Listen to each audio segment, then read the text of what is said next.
예, 안녕하세요. 예, 관세음보살 보문품 이제 또 강의를 시작하도록 하겠습니다. 저번 시간에 관세음보살 보문품 제목에 대해서 설명드렸죠?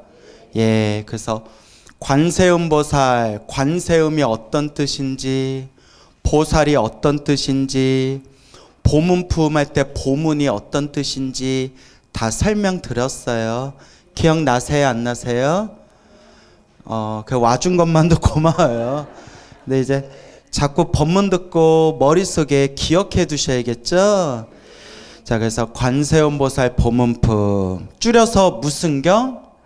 관음경이라고 부른다. 자세히 설명드렸습니다. 자, 그래서 이제 우리가 교재 본문을 들어갈 텐데, 여러분 교재가 없어도 돼요. 왜냐하면 그냥 귀로 들으셔도 되고, 영상으로 보시는 분들은 자막을, 우리 PD님이 자막을 정성스럽게 자막을 넣어주시기 때문에 교재가 꼭 없어도 됩니다. 근데 이제 무비스님이 번역하신 관세음보살 보문품, 이거 작은 책자, 요걸로 이제 준비를 했어요. 자, 그러면 이제 한글본으로 볼게요. 저는 한문본으로 보고 싶은데, 왜냐하면 한문본으로 봐야 뜻이 더 정확한데, 여러분들 한문이 쉬워요, 어려워요? 어려워요. 그래서 그냥 한글본으로 볼게요. 그래서 우리 큰 스님께서 번역하신 한글 관세음보살 보문품 42조. 이제 책이 없으신 분들은 그냥 귀로 들으시면 돼요. 자, 42조 펼치셨어요? 그때 무진이 보살이 자리에서 일어나 오른쪽 어깨를 벗어 드러내고 부처님을 향하여 합장하고 여쭈었습니다 라고 돼 있죠. 자, 그때 무슨 보살이? 무진이 보살이. 그래서 무자가 없을 무, 다할진, 다함이 없다. 그래서 무진의 다른 말이 무량이에요. 무량, 헤아릴 수 없다. 의자가 무슨 의자겠어요? 뜻의자. 뜻을 다 헤아릴 수 없는, 뜻을 다 할 수 없는 보살님. 그러면 뜻을 헤아릴 수 없는, 뜻을 다 할 수 없는 이란 뜻이 뭐냐? 무진이 보살은 위로는 완전한 깨달음을 얻고 아래로는 모든 중생을 제도하겠다 원력을 세우신 분으로서 그 보리심, 무슨 심? 보리심. 이 보리심의 마음을 다 헤아릴 수 없는 그런 끝없는 마음을 갖추고 계신 보살이다 해서 무슨 보살이라고 부른다? 무진이 보살이라고 부른다. 이렇게 이해하시면 되겠습니다. 무진이 보살이 자리에서 일어나 오른쪽 어깨를 벗어 드러내고 라는 표현 있죠? 스님들이 입는, 스님을 상징하는 옷이 가사예요. 무슨 사? 가사라고 불러요. 그래서 저도 이렇게 여기 빨간 천 있죠? 원래 인도식 가사는 양쪽 어깨를 덮어요. 어느 쪽 어깨? 예, 평상시에는 양쪽 어깨를 덮다가 뭐 법문을 하거나 아니면 부처님이나 큰 스님에게 예를 올릴 때 오른쪽 어깨, 지금 저 오른쪽 어깨 한쪽은 가사가 덮여 있고 한쪽은 오른쪽 어깨가 가사가 안 덮여 있죠. 예, 이렇게 오른쪽 어깨를 드러내고 부처님께 합장 공경 예배를 올린다라는 뜻이에요. 그래서 오른쪽 어깨를 드러내고 라고 표현해요. 그럼 왜 오른쪽 어깨를 드러낸다는 뜻이냐? 공경의 의미래요. 무엇의 의미? 공경의 의미. 그냥 옛 인도 문화예요. 그래서 뭐 우리가 악수라는 게, 여러분 우리 이렇게 서양 사람들 인사할 때 악수하잖아요. 악수하는 뜻이 내 손에 무기가 있다 없다, 내 손에 무기가 없다, 너를 해치려는 뜻이 없다 하고 서로 손을 잡는 거래요.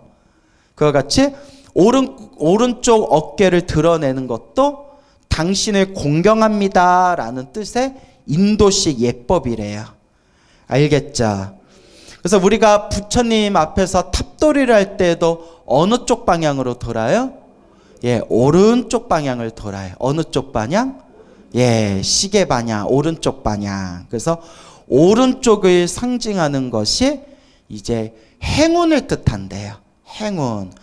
그래서 부처님은 부처님 몸에 털이 있는데 머리카락이나 부처님 몸에 털이 다 어느 쪽 방향으로 말려 있다? 예, 오른쪽 방향으로 부처님의 머리카락과 털이 말려 있대요. 그래서 인도 문화에서는 우주의 에너지가 어느 쪽으로 흐른다?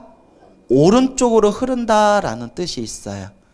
그래서 우리가 또 참선할 때 중국 불교에서는 왼손으로 오른손 위를 올려요. 그래서 이렇게 오른손이 있으면 왼손이 이렇게 위로 올리거든요. 보신 적 있죠? 근데 인도에서는 절대 그렇게 하지 않아요. 인도 문화에서는 어느 쪽 손이 위로 올라간다? 예, 오른쪽 손이 왼쪽 손 위로 올라가서 참선 자세를 한대요.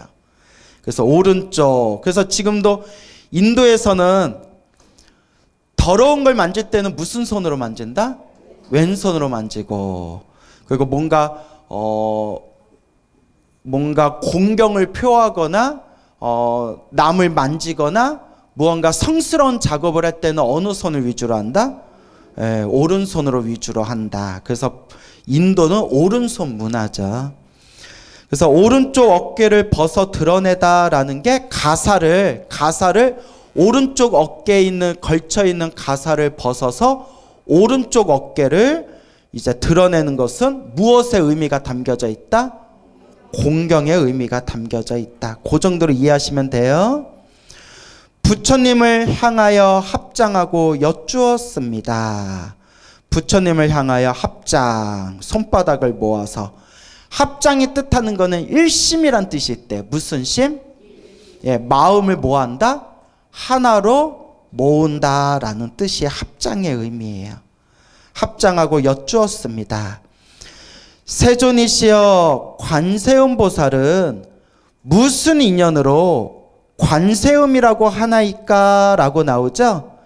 세존이시여, 세존은 세상에서 가장 존귀하신 분이란 뜻이에요. 세상에서 가장 존귀하신 분. 그래서 여러분 거기 종이에다 적어주세요. 열의 시포. 뭐라고요? 네, 열애는 부처님의 별명이죠. 열애, 부처님의 10가지 다른 이름, 10가지 이름. 그래서 무슨 시포? 열의 시포. 그래서 이런 거는 꼭 알아두면 좋아요. 이제 노트에다 한번 또박또박 적어보세요. 자, 열의 시포, 열애. 예, 이제 열의 시포의 열애. 그래서 이제 응공 적으셨어요? 전병지 적으셨어요? 명현조 적으셨어요? 선서, 예, 그 다음에 예, 세간해 적으셨어요? 예, 무상사, 세간해, 무상사, 조어장부 적으셨어요? 천인사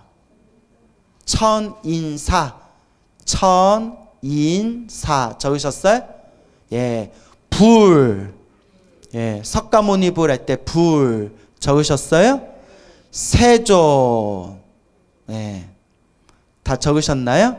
자, 그래서 책을 보면 조금씩 다른데 이제 열애 시포, 열애, 응공, 정변지, 명현조, 선서, 세간해, 무상사, 조어장부, 천인사, 불, 세존. 10분 맞나요? 열애까지 합치면 11. 근데 열애 시포니까 열애 시포, 열애의 10가지 별명해서 응공부터 쳤을 때, 예, 응공부터 쳤을 때 몇 분이에요? 10분 맞죠? 예. 그리고 어떤 책에 보면 불세존을 붙여놓는 경우도 있어요. 불세존을 붙이면 몇 개예요? 9개. 거기다 뭐 하나 붙이면 또 10개가 돼요? 열애. 알겠죠? 그러니까 불 띄고 세존하는 경우도 있고 불세존하고 붙이는 경우도 있는데 책마다 조금씩 달라요. 예, 그래서 그냥 그렇게만 알면 돼요. 네, 이제 이 정도는 꼭 여러분들이 열애 시포는 이해하셨으면 좋겠어요. 자, 따라해 보세요. 열애. 열애 할 때 여자가 따라해 보세요. 진여. 예, 진여. 진여가 깨달음이란 뜻이에요. 진여, 깨달음. 레자는 무슨 레자겠어요? 올레. 그러면 열애하면 어디에서 오신 분? 그렇죠. 진여에서 오신 분. 근데 아까 진여가 뭐라고 한다고 했어요? 그러니까 깨달음의 세계에서 오신 분. 그분이 부처님이라는 거예요. 깨달음의 세계에서 오신 분. 열애. 자, 적으셨습니까? 그 다음에 뭐예요? 응공. 응공하고 똑같은 말이 아라한이에요. 뭐라고요? 아라한. 아라한은 산스크리트어 아라하트에서라는 말에서 나온 걸로 한자로 아라한이라고 표현하는데요. 아라한. 자, 따라해서 응공, 아라한. 예, 같은 뜻이에요. 그러면 응공이 무슨 뜻이냐? 응당히, 마땅히. 응당히가 마땅히라는 한문식 표현이에요. 응당히, 마땅히. 무엇 받아 마땅하신 분? 그렇죠. 공양받아 마땅하신 분. 그래서 아라한, 응공, 아라한은 모든 번뇌와 욕망에서 벗어났기 때문에 신도들의 공양을 받아 마땅한 분이고, 아라한에게 공양을 올리면 엄청난 복을 받게 된대요. 그래서 아라한, 응공, 응당히, 마땅히 공양받을 만한 분이란 뜻이에요. 알겠죠? 그래서 부처님 10가지 별명 중에 하나가 아라한이에요. 아라한, 응공. 아라한하고 응공하고 같은 뜻이에요. 그러니까 아라한이 따로 있고 응공이 따로 있다고 하면 안 돼요. 아라한이라고도 부르고 응공이라고도 부르는데 같은 뜻이에요. 공양받아 마땅한 분. 알겠죠? 근데 여기서 여러분이 헷갈리면 안 돼요. 부처님도 아라한이라고 하고 부처님 제자들도 아라한이라고 해요. 근데 부처님하고 부처님 제자인 아라한하고 깨달음의 경지가 같아요? 달라요? 달라요. 아라한이라고 말하지만 깨달음의 경지가 부처님 아라한이랑 부처님 제자 아라한이랑 깨달음의 경지가 달라요. 그러니까 여러분, 광우스님도 스님이라고 하죠. 그리고 저기 한국 불교를 대표하는 큰 스님을 뭐라고 하죠? 종정스님이라고 하죠. 그러면 종정스님도 스님이고 광우스님도 똑같은 스님이지만 지위가 같아요? 달라요? 다르듯이 부처님도 아라한이라고 하고 부처님 제자들도 아라한이라고 하지만 똑같이 아라한이라고 하지만 격이 같아요? 달라요? 달라요. 구분이 되시죠? 그래서 부처님도 아라한 응공이라고 부르고 부처님 제자들도 아라한 응공이라고 하지만 서로 그 격은 다르다. 이렇게 이제 이해하시면 됩니다. 알겠죠? 그래서 이게 비유가 맞는지 모르겠는데 이제 지위를 논하려는 게 아니라 오해하지는 마세요. 또 말이 조심스럽다. 중소기업 사장님도 사장님이고 우리 지구상의 세계 5손가락 안에 들어가는 회사의 사장님도 사장님이지만 격이 같아요? 달라요? 달라요. 똑같은 사장님이라고 표현하지만 무슨 말인지 알죠? 예, 그러니까 이제 비유를 들려니까 그렇게 든 거예요. 중소기업 사장님들도 훌륭하세요. 예, 근데 이제 비유를 들다 보니까. 그래서 부처님도 아라한이라는 별명이 있고 부처님의 제자들도 아라한이라고 부르지만 격이 같다 다르다 이렇게 이해하시면 되겠습니다. 알겠죠? 자, 열애, 응공, 그 다음에 뭐예요? 정변지. 따라해보세요. 발을정, 두루변, 혹은 널리 변, 지혜지. 그러면 딱 어떻게 해석하면 돼요? 바르게 널리 아는 지혜가 있으시다. 바르게 널리 두루두루 아시는 거예요. 우리 중생들은 어리석어요, 여러분. 딱 자기가 보고 싶은 것만 보고, 듣고 싶은 것만 듣고, 믿고 싶은 것만 믿어요. 그죠? 그래서 여러분, 나 똑똑하다 하는 사람들 중에서도 자기 똑똑한 꾀에 넘어가서 사기당하는 사람들 많잖아요. 예, 그리고 영화 보면 사기꾼에 사기치는 진짜 큰 사기꾼들도 있잖아요. 그렇지만 우리 중생들은 아무리 똑똑하다 하더라도 한계가 있다 없다. 한계가 있어요. 하지만 부처님은 바를정, 두루변, 바르고 두루두루 모든 것을 아는 지혜를 갖추셨다. 그래서 뭐라고 부른다? 부처님을 정변지, 바르게 두루두루 널리 아는 꿰뚫어 보는 지혜가 있으시다. 어때, 이해 가셨어요? 예. 열애, 응공, 정변지, 그 다음에 뭐예요? 명행조. 자, 명은 따라해보세요. 밝을 명, 실천할 행, 행할 행이라고 쓰죠. 행할 행, 실천할 행. 족자는 발족자예요. 무슨 족? 발족. 발족이라도 쓰고요. 갖추다라고도 해석해요. 뭐라고 해석해요? 갖추다, 갖출 쪽. 그러니까 가지고 있다, 갖추다.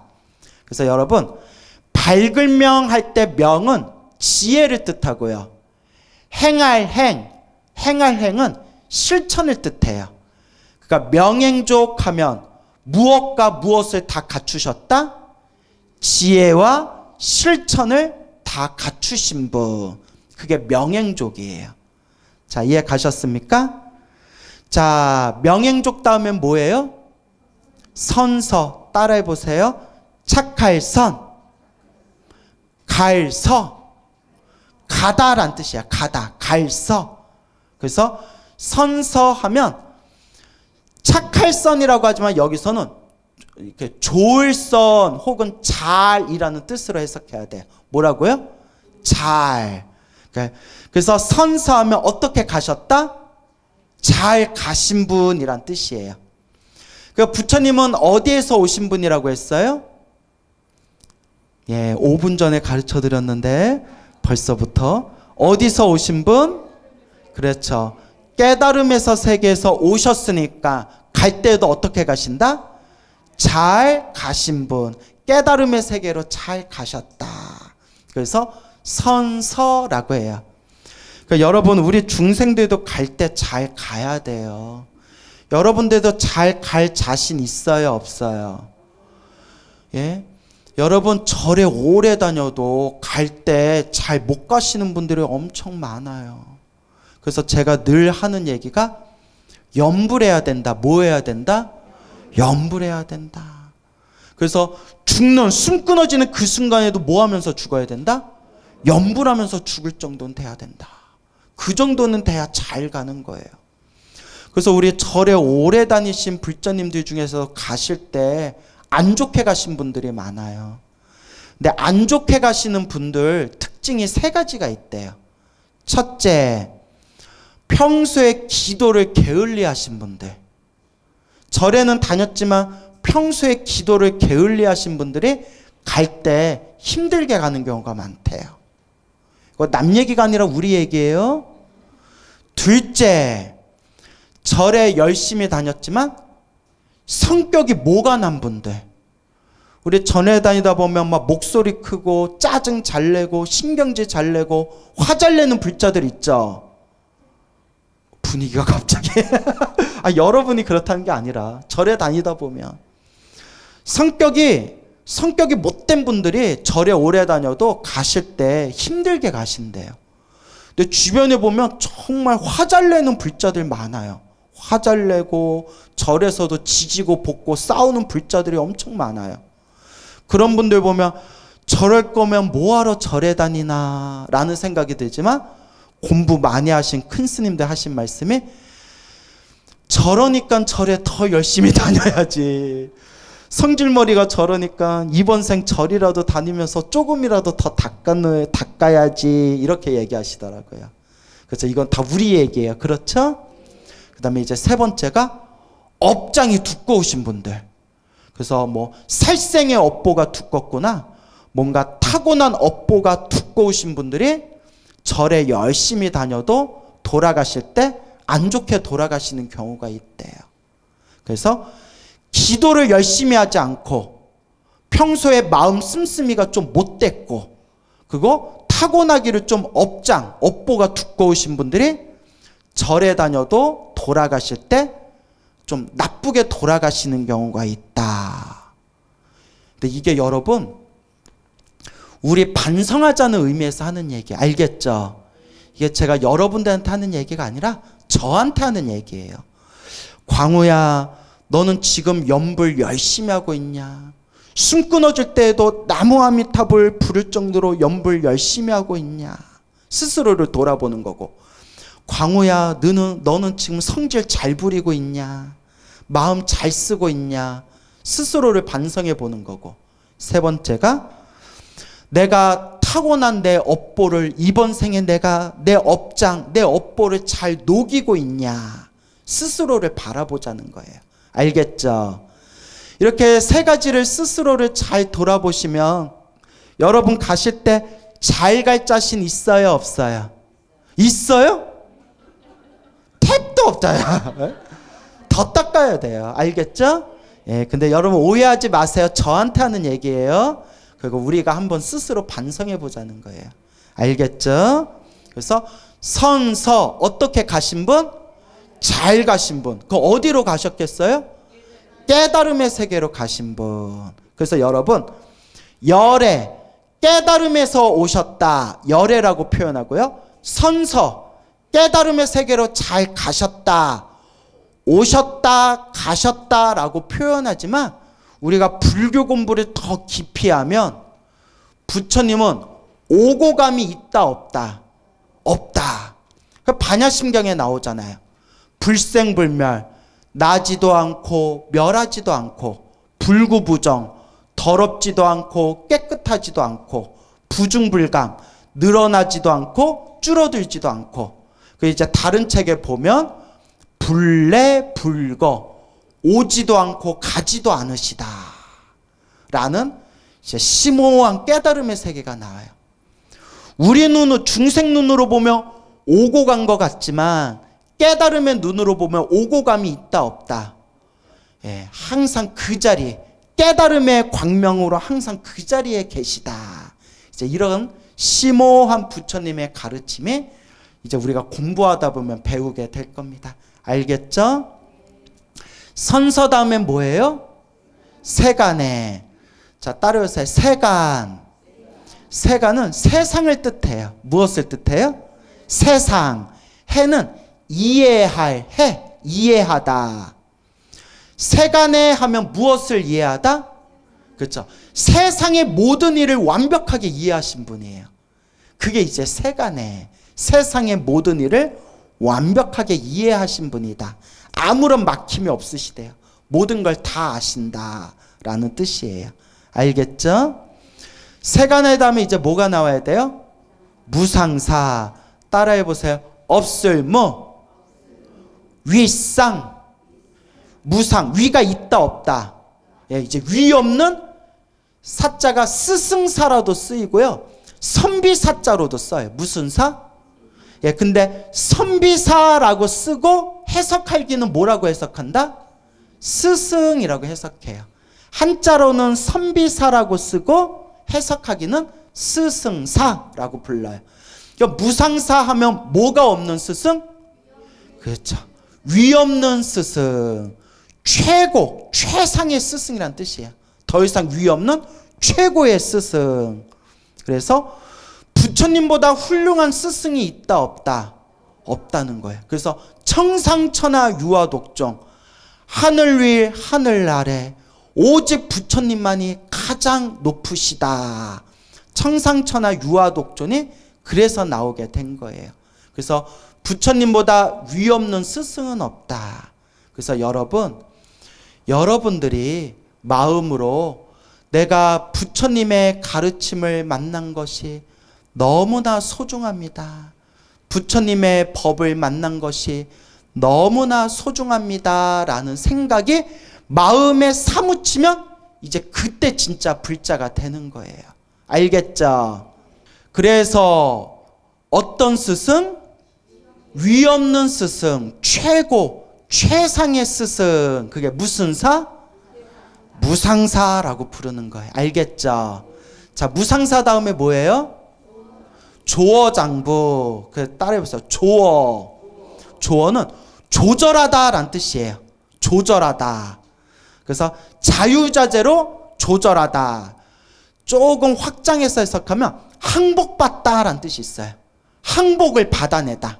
조어, 항복하다, 항복을 받아내다. 장부는 우리 중생들을 뜻하는 거예요. 그래서 중생들을 뭐 하시는 분? 자유자재로 중생들을 조절하시는 분. 자유자재로 중생들을 뭐 하시는 분? 항복받아내시는 분이란 뜻이에요. 알겠죠? 그래서 조어장부, 중생들을 항복받으시는 분, 중생들을 자유자재로 조절하시는 분이란 뜻이 되겠습니다. 알겠습니까? 조어장부 다음에 뭐예요? 천인사. 자, 따라해보세요. 하늘천, 사람인, 그리고 스승사. 그래서 천인, 하늘의 천신, 하늘의 신들과 모든 인간들의 무엇이 되시는 분? 스승이 되시는 분. 그래서 천인사라고 해요. 그래서 누가 이런 질문을 해요. 부처님은 신입니까? 인간입니까? 신이라고 해도 틀리고요. 인간이라고 해도 맞는 말이 아니에요. 경전에 의거했을 때 뭐라고 표현하느냐? 부처님은 신입니까? 하늘의 신입니까? 인간입니까? 라고 질문했을 때 경전에서 뭐라고 대답하느냐? 뭐라고 대답해요? 하늘의 신들과 인간들의 스승님. 그래서 한자로는 천인사라고 부르는 겁니다. 알겠죠? 자, 천인사. 그 다음에 불은 자, 산스크리트어로 붓다라고 해요. 뭐라고요? 붓다. 붓다를 한자 용어로 불타라고 해요. 무슨 타? 불타. 불타를 한 글자로 뭐라고 해요? 불. 그래서 뭐 약사 열의 불, 석가 모니 불, 아미타 불. 그래서 우리 한국에서는 부처님이라고 불러요. 그래서 붓다, 불타, 부처님. 무슨 뜻이냐? 따라해 보세요. 눈을 뜬 자. 눈을 뜬 자. 마음의 눈을 뜬 자. 깨달음의 눈을 뜬 자. 알겠죠? 그 다음에 마지막이 뭐예요? 세존. 세상에서, 이 모든 세계에서 가장 어떠하신 분? 존귀하신 분. 높으신 분. 존귀하신 분. 세존이라고 부르게 됩니다. 아시겠죠? 그래서 열의 시포, 열의 응공, 전병지, 명현조, 선서, 세간의, 무상사, 조어장부, 천인사, 불, 세존. 그래서 열의 시포라고 부릅니다. 우리 경전에 보면 열의 시포를 외우는 게 염불의 원형이래요. 무엇의 원형? 염불의 원형. 그래서 경전에 보면 열의 부처님의 10가지 별명의 뜻을 음미하면서 응공, 응당이 공양받아 마땅하신 분, 그 다음에 정변지 바르고 널리 모든 것을 아는 지혜를 갖추신 분, 그 다음에 명행조, 지혜, 밝은 지혜와 실천을 갖추신 분, 그 다음에 선서, 잘 가신 분, 그 다음에 세간의, 세상의 모든 이치를 이해하신 분, 그 다음에 무상사, 위 없는 최고의 스승이신 분, 이런 식으로 열의 시포를 계속 음미하는 수행법이 경전에 있어요. 그래서 부처님께서 누구든지 공경하는 마음으로 부처님의 10가지 별명, 열의 시포를 마음에 되새기면 이루 헤아릴 수 없는 엄청난 공덕을 얻게 될 것이다 라는 게 경전에 나와요. 그래서 우리가 영가천도 올릴 때에도 영가천도 올리는 의식문에 반드시 뭐가 나온다? 열의 시포가 나와요.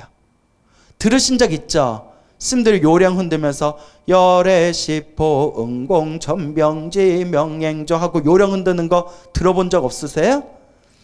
와준 것만도 고마워요. 그냥 뭐 이제 들으시면 되죠. 그래서 영가분들에게 열의 부처님의 10가지 별명을 들려줌으로써 그 법문과 연불소리를 듣는 그 영가들이 공덕을 쌓게끔 해주는 그런 의식문이 있습니다. 자, 알겠죠 여러분? 그래서 세존 설명하려고 열의 시포에 대해서 말씀드렸어요. 그래서 세존이 무슨 뜻이라고요?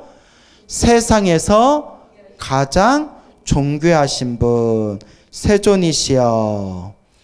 관세음보살에 대해서 저번 시간에 자세히 말씀드렸죠? 무슨 인연으로 관세음이라고 하나이까? 라고 이제 질문을 올립니다. 무진이보살이 부처님께 자리에서 일어나 오른쪽 어깨를 벗어 드러내고 부처님을 향하여 합장하고 여쭈었습니다. 질문하였습니다. 그래서 여러분, 질문에는 3가지 질문이 있대요. 우리가 이제 불교 공부를 할 때 큰 스님이 이 경전에 대해서 해석하실 때 모든 경전은 질문으로 시작해요. 부처님 이러이러한데 이러한 게 무슨 뜻입니까? 그래서 질문에는 3가지 질문이 있대요. 첫째, 정말 몰라서 하는 질문. 부처님 제가 이해되지 않습니다. 저에게 법을 설해 주십시오. 몰라서 하는 질문이 첫 번째고, 두 번째, 알고 있는데 상대방이 얼만큼 알고 있는지, 상대방이 아는지 모르는지 시험해 보기 위해서 하는 질문. 이걸 전문 용어로 간본다라고 하죠. 너 간보냐? 이러잖아요. 그죠? 그래서 상대방을 시험해 보기 위해서 하는 질문. 근데 이제 3번째 질문이 중요해요. 경전에 나오는 질문들은 3번째 질문이 많아요. 3번째 질문이 뭐냐? 나는 알고 있지만 다른 중생들을 위해서, 다른 중생들에게 부처님의 법을 전해주기 위해서 일부러 나는 알지만 일부러 부처님께, 누구를 위해서? 중생들을 위해서 일부러 질문하는 경우. 이게 3번째 질문입니다. 알겠죠? 그래서 질문에는 몇 가지 종류가 있더라? 3가지 종류가 있더라. 첫 번째는 정말 몰라서 하는 질문. 두 번째는 알고 있는데 시험해 보려고 하는 질문. 그래서 부처님이 2번째 질문을 많이 하세요. 부처님이 모든 걸 다 알지만 일부러 시험해 보려고 부처님이 질문하는 거. 근데 경전에서 부처님 제자들이나 이런 보살님들이 부처님께 질문하는 경우는 몇 번째 질문이다? 3번째 질문. 3번째 질문이 뭐라고 했죠? 누구를 위해서? 중생들을 위해서. 누구에게? 부처님에게 일부러 법을 청해 듣기 위해서 알면서도 일부러 하는 질문. 알겠습니까? 그러면 무진이 보살이 관세음 보살을 알겠어요? 모르겠어요? 알죠. 당연히 알죠. 무진이 보살이 왜 관세음 보살 모르겠어요? 다만 누구들에게 관세음 보살님을 소개시켜 주기 위해서 중생들에게 관세음 보살님의 공덕과 관세음 보살님의 가피를 소개해 주기 위해서 알면서도 일부러 무진이 보살이 부처님을 향해서 세존이시여, 세상에서 가장 존귀한 분이시여, 관세음 보살은 무슨 인연으로 관세음이라고 하나이까?